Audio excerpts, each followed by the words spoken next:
wir mit dem zweiten Punky Talk in der Reihe E-Learning Punk. Kerstin hat es eben schon gesagt, eine Reihe für alle Aus- und Weiterbildungsverantwortliche, die wollen, dass Weiterbildung Spaß macht.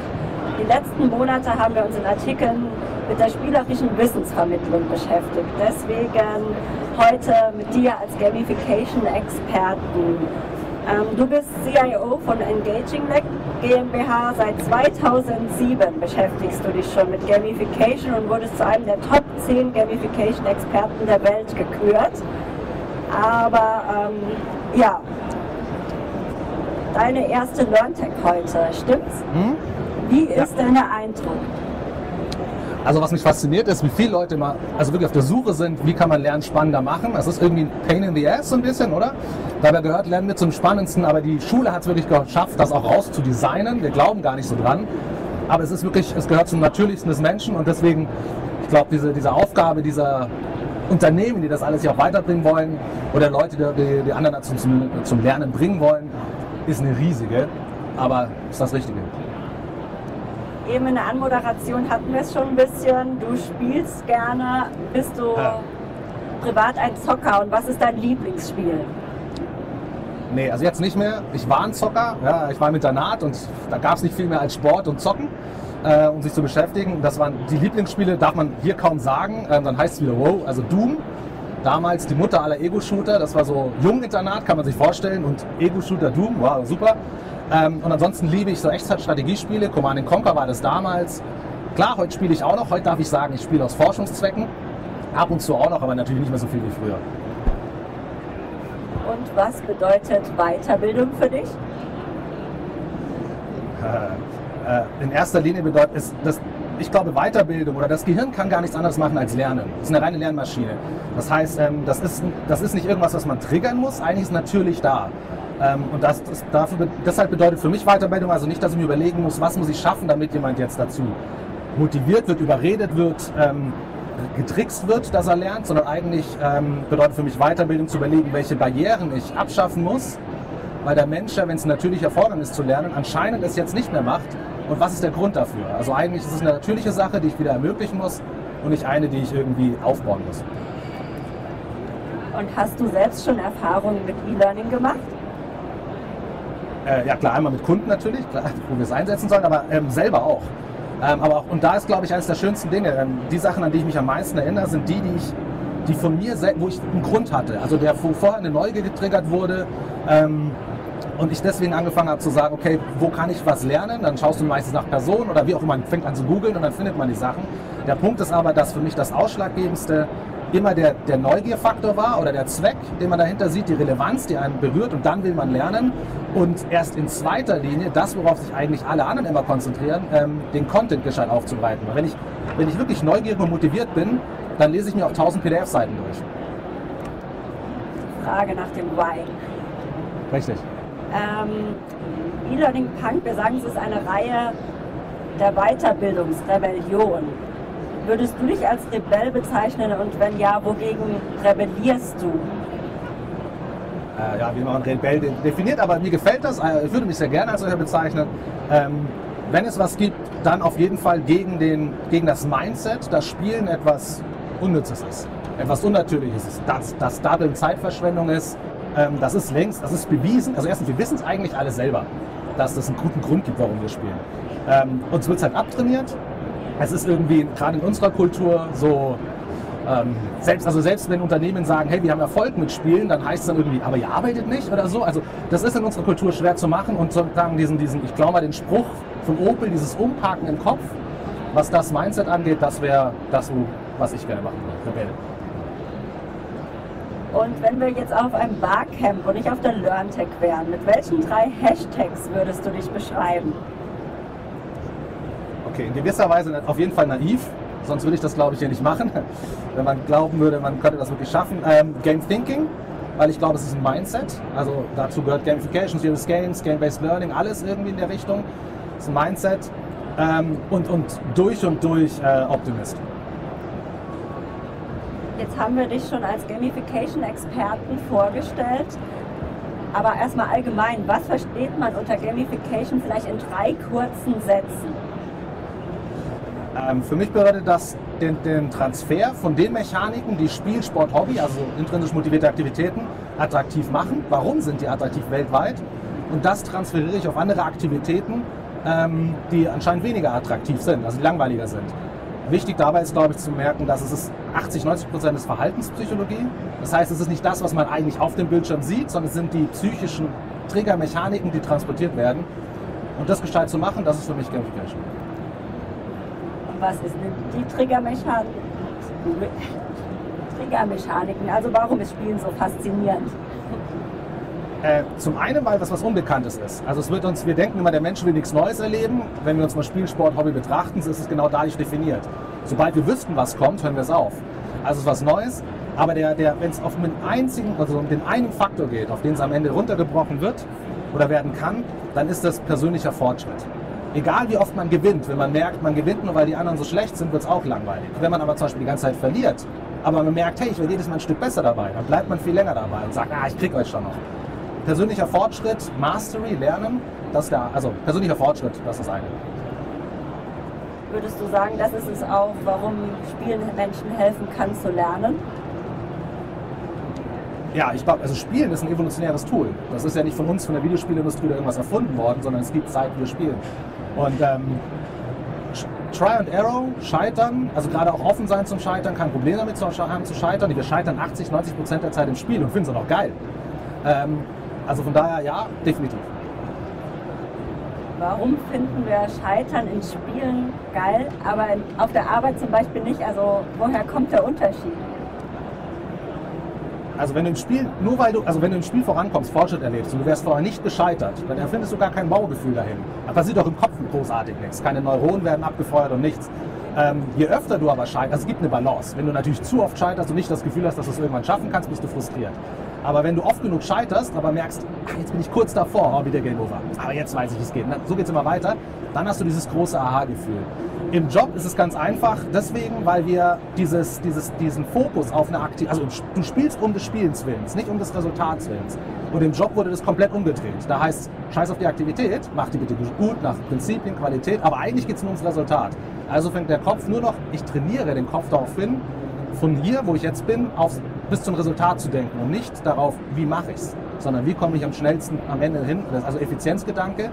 Und das designt eigentlich die Variable Scheitern als möglicher Part des Fortschritts schon raus aus dem System.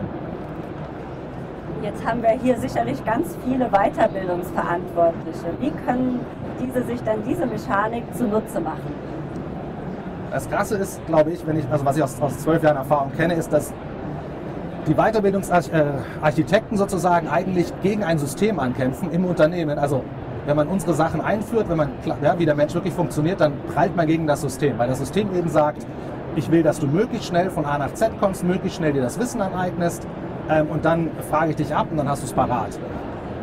Zwei Probleme sind dabei. Der erste Punkt ist Performance lernen. Also du lernst was, dann frage ich dich ab, ist was komplett anderes, funktioniert mit komplett anderen Mechaniken, wie wenn ich will, dass jemand was lernt und ich frage ihn nach 6 Monaten nochmal. Alle sagen immer, sie wollen, dass lebenslanges Lernen passiert, aber die Tools sind rein für Performance-Lernen gemacht. Das ist der erste Punkt.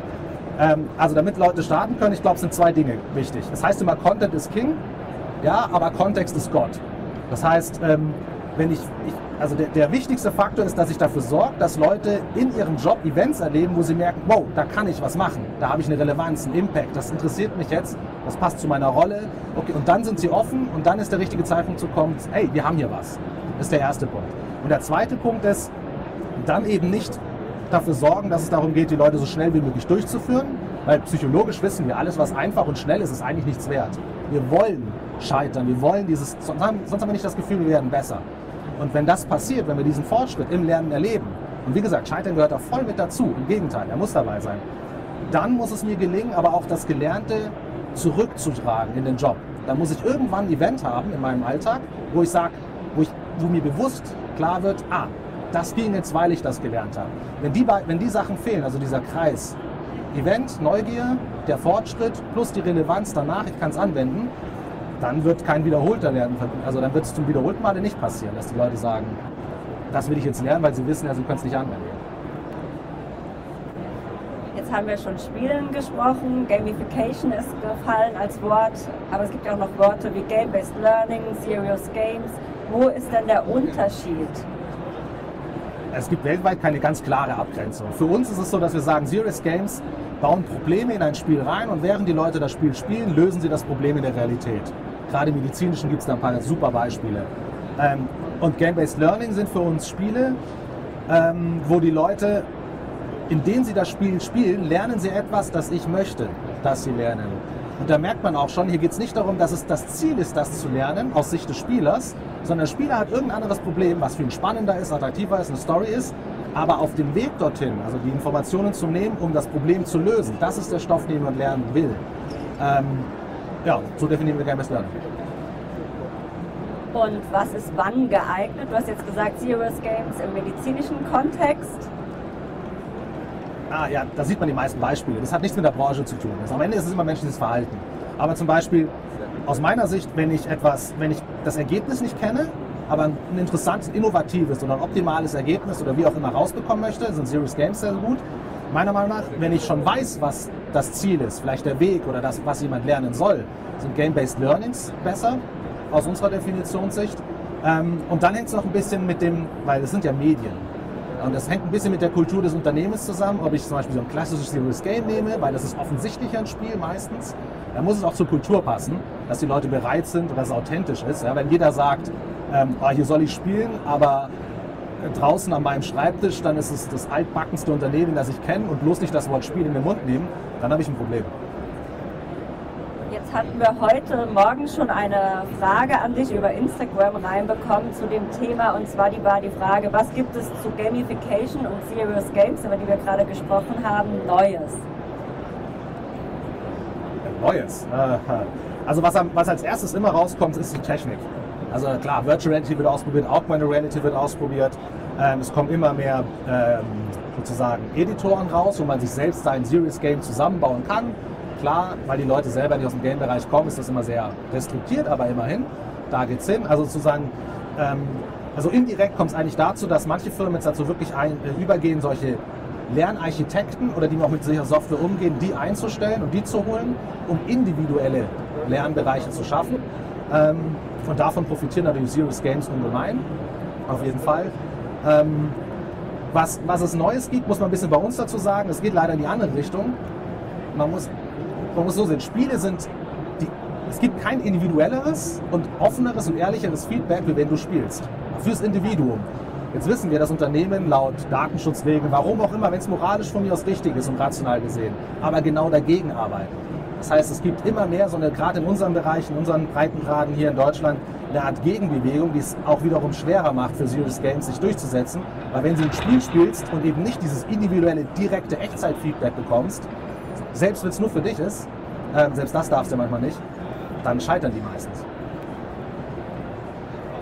Jetzt haben wir hier am Stand das IMC Quizduell. Du hast es schon gespielt. Das Feedback ist auch sehr direkt. Du hast gewonnen. Du hattest eine Frage mehr.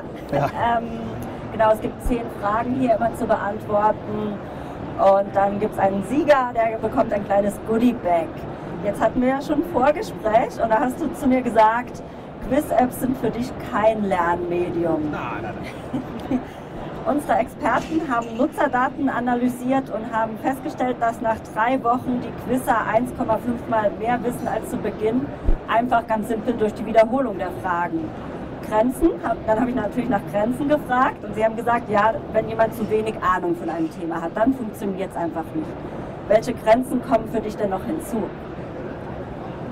Also ich hab nicht gesagt, es ist kein Lernmedium, ich habe gesagt, es ist nicht Gamification, so ein bisschen, gleich für mich. Dass die erfolgreich sind, ist keine Frage. Da brauchen wir wirklich nicht drüber reden, weil die verbessern ja den Status quo. Also wenn man überlegt, was die Alternative ist, da sind die um einiges besser, gar keine Frage. Der Punkt ist, was man nicht vergessen darf, wenn ich ein Spiel spiele, oder jeder hier, ja, Super Mario oder was immer wir gespielt haben, dann spielen wir nicht das Spiel und am Ende des Levels werden wir nochmal gefragt, dass ich nochmal abgefragt wird, ob ich es wirklich gerafft habe, wie das Spiel geht. Sondern der Fortschritt im Spiel ist ja der Beweis. Und Quizduelle sind ja eigentlich schon das Ende der Fahnenstange. Also wenn der ganze Bereich, wie ich mir das Wissen aneigne, oder die Relevanz, die ich hinter sehe, wenn das nicht stimmt, dann kann ein Quiz nicht mehr viel rausreißen. Also Quiz und das ist der eine Punkt. Und dann natürlich nehmen wir immer so, ja Quiz, hier, mit Günther Jauch. Millionär, wer wird Millionär als Top-Beispiel oder andere Sachen. Die sind ja bekannt dafür. Also Quiz funktioniert. Der Punkt ist aber, Quiz funktioniert nicht in erster Linie, weil es ein Quiz ist, sondern weil die Fragen dementsprechend gebaut sind. Und bei 80-90%, wo ich unterwegs bin, wo Unternehmen dann das reinnehmen, dann bauen die langweiligsten Fragen mit rein. Ja, und dann ist das mehr so wie so eine Art, jeder weiß sofort, das ist immer noch der langweilige Mist, aber durch ein Quiz muss es besser sein. Also es ist ein System, man muss es ganz verstehen. Und wenn man eben auch diese Quiz-Verhalten nicht versteht, dann rettet man leider nicht viel. Also ist da Content dann ein bisschen King, der Inhalt der Fragen. Macht's aus? Richtig, also definitiv. Ich weiß nicht, wer es noch kennt. Ich hatte früher so You Don't Know Jack. Warum fragen? Kennt das einer? Einer nicht? You Don't Know Jack? Nein. Ein super Quizspiel, was man früher noch am Computer nebeneinander gespielt hat. Allein die Fragen, das waren Wissensfragen, aber die waren auf eine Art und Weise gestellt, dass du schon beim Lesen gelacht hast. Ja? Und dann, es war ein Erlebnis an für sich. Das ist natürlich subjektiv, mir hat es gefallen. Aber diese klassischen eben Sachen, so hey, wie lange gibt es uns schon und so, ja, so what? Also. Okay, neben den Fragen, wann im Weiterbildungskontext sind Quiz-Apps geeignet? Du hast eben so ein bisschen gesagt, die kommen am Ende des ganzen Prozesses, also zum Wissen festigen. Es muss nicht das Ende sein, es kann auch zwischendurch passieren, weil was hilft es mir auf jeden Fall, meine Leistung einzuschätzen. Ja, zum Beispiel, war ein gutes Beispiel vielleicht, es waren 10 Fragen, ich hatte 4 richtig. Ich habe gewonnen mit einer Frage. Ja. Also ich habe zwar gewonnen, aber wenn man ehrlich zugibt, war ich ziemlich Banane. Das war nichts bei der Quote. Aber das ist der Punkt. Es geht da auch wieder weniger so ums, jetzt wirklich, wir promovieren das meistens als Gewinnen. Hey, du trittst gegen jemanden an. Aber was es im Endeffekt macht, ist, es lässt mich meine Leistung irgendwie einschätzen. Und das kann natürlich auch schon zwischendurch kommen. Aber wie gesagt, es sind Milestones und dazwischen muss sehr viel passieren. Ja. Dann hatten wir im Vorgespräch auch über Rewards gesprochen, also kleine Belohnungen. Ihr habt jetzt beide einen Cocktail zusammen getrunken danach oder bekommen, noch nicht getrunken, und du hast eine Goodie-Bag bekommen. Aber wann machen Rewards denn Sinn? Ich weiß, dass du da auch so sagst, nicht immer. Ja, also eine beschissene Aktivität incentiviert ist immer noch beschissen. Da ändert die Belohnung nichts. Ja, aber Belohnung kann funktionieren. So wie ihr es zum Beispiel gemacht habt, ihr habt ja nicht gesagt, hey, wenn du spielst, bekommst du eine Belohnung. Also auch, kriege natürlich auch gewisse Arten von Belohnungen in einem Spiel, aber dort sind sie nur ein Feedback-Mechanismus. Das heißt, mit Belohnungen zu arbeiten kann sehr gut funktionieren, meiner Meinung nach aber nur, wenn sie in der Regel nicht angekündigt sind. Ich nicht weiß, wie weit ich davon entfernt bin, sie zu bekommen, wenn ich weiß, dass es sie gibt. Und vielleicht also ist nicht Absicht, ich kann kein Muster drin erkennen. Weil angenommen, ich mache was und du gibst mir eine Belohnung und ich wusste das nicht und du sagst, hey, das war super, danke, dann sage ich, wow, cool, habe ich mit gerechnet, freut mich voll. Wenn du dasselbe beim zweiten Mal wieder machst, erkenne ich ein Muster. Und beim dritten Mal sage ich, okay, ich weiß, was ich machen muss, damit ich die Belohnung kriege. Und schon ist es der falsche Trigger. Es ist also nicht mehr ein Dankeschön, es ist nicht mehr ein Feedback, sondern es ist ein Versuch der Bestechung. Ich weiß, es ist langweilig, aber hier ist ein Goodie. Und das ist die Gefahr, wenn man mit Belohnungssystemen arbeitet. Okay, jetzt hast du schon einiges angesprochen. Was sind dann also deine 3 Erfolgsfaktoren, damit Spiele oder spielerische Elemente für die Weiterbildung hilfreich sind? Also der erste Punkt ist Relevanz. Wenn ich keinen Grund dahinter sehe, warum ich das machen sollte, dann, ja, das ist ein Problem mit zum Beispiel Compliance-Training. Jeder weiß, ich muss das jedes Jahr wieder machen, damit die Firma ihr Zertifikat kriegt, gesetzlich, bla bla bla. Da ist es egal, wie attraktiv das ist. Dann kann ich vielleicht ein super Virtual Reality Game machen und beim zweiten Mal weiß ich beim nächsten Jahr, wie das Ding aussieht, der Überraschungseffekt ist weg, und zweitens weiß ich muss es abhaken und am Ende mache ich meinen Job wie immer, so ungefähr. Also Relevanz ist super was Wichtiges. Zweite ist persönlicher Fortschritt. Ohne den funktioniert gar nichts. Ja, also das erleben wir immer wieder, wenn du Teams hast zum Beispiel, die super erfolgreich sind in der Firma, und bekommen riesen Bonis und was weiß ich was. Aber 2 in diesem Team haben ein Gefühl, ich mache seit 3 Jahren nichts Neues, aber die anderen reißen mich mit.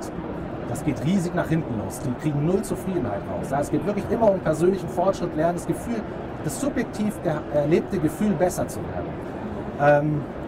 Und der dritte Bereich, sag mal so, wenn es um Lernen geht, bleiben wir mal dabei, dann kann ich nur empfehlen, dass man sich mit dem Unterschied zwischen lebenslangem Lernen und Performance-Lernen auseinandersetzt. Da gibt es den Rob York zum Beispiel, der da sehr viel unterwegs ist im Bereich lebenslanges Lernen. Und dann sieht man, dass das, was wir oft im Unternehmen etablieren, also wie Lernen passiert, hier hast du das, lern es, bis du es kannst, dann frage ich ab und dann passiert das Nächste. dass das perfekt für Performance Learning ist, aber konträr zum lebenslangen Lernen. Also dass man sich ein bisschen mit der Didaktik da auseinandersetzt. Das sind die 3 Sachen, dann hat man schon super viel gewonnen.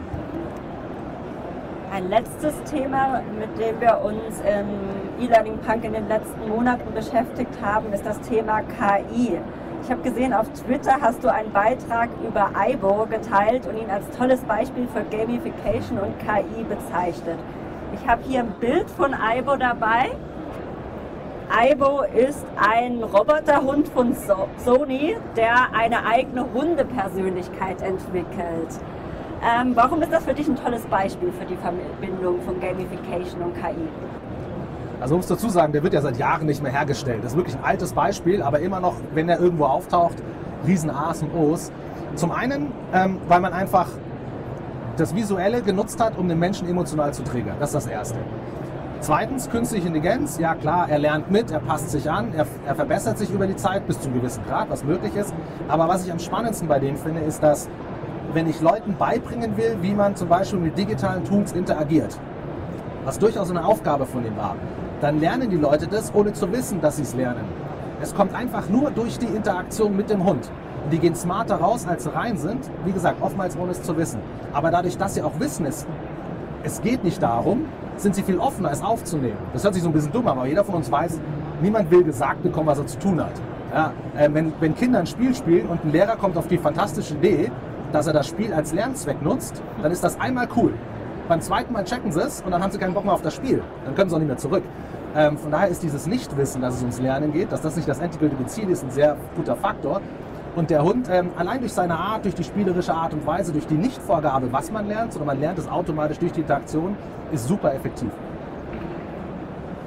Und kann so ein Roboterhund den Vierbeiner aus Fleisch und Blut ersetzen? Oder sagen wir es mal so, im E-Learning Punk haben wir gefragt, was kann KI im Vergleich zum Menschen nicht leisten? Dann Mensch oder Hund in dem Fall. Ja gut, die KI kann auch nur das lernen, was wir schon... Also jetzt kommen wir da gibt es unterschiedliche Ansichten. Ich bin nicht der Überzeugung, dass eine KI den Menschen ersetzen kann von seinen Fähigkeiten her. Aber da sind wir bei dem Punkt, Kontext ist Gott. Also bei meiner Familie kann der Hund, also bei Aibo, einen Hund real nicht ersetzen. Wenn du überlegst, du hast Leute, die vielleicht im Altersheim sitzen und nie rausgehen können, ja, und dann ist das schon eine ganz andere Sache. Es ist kontextabhängig. Was ist die Aufgabe? Was sind meine Fähigkeiten? Wie kann ich es nutzen? Welches Ziel? Und was erwarte ich auch davon? Ja, also ich habe natürlich, wie gesagt, im Altersheim, wenn ich nicht rausgehen kann, habe ich ganz andere Ansprüche und Erwartungen. Und die kann so ein Tool schon mal ganz anders erfüllen. Also Kontext. Jetzt würde ich auch gerne noch fürs Publikum öffnen, ob hier noch jemand Fragen hat an den Gamification-Experten Hans Heichen. Keine Fragen mehr, dann würde ich sagen, du bist ja auch noch ein bisschen hier, man kann jetzt auch mit dir reden, was trinken. Dann sage ich vielen Dank, dass du hier warst und war ein spannender Talk. Danke, dass du da sein durfte.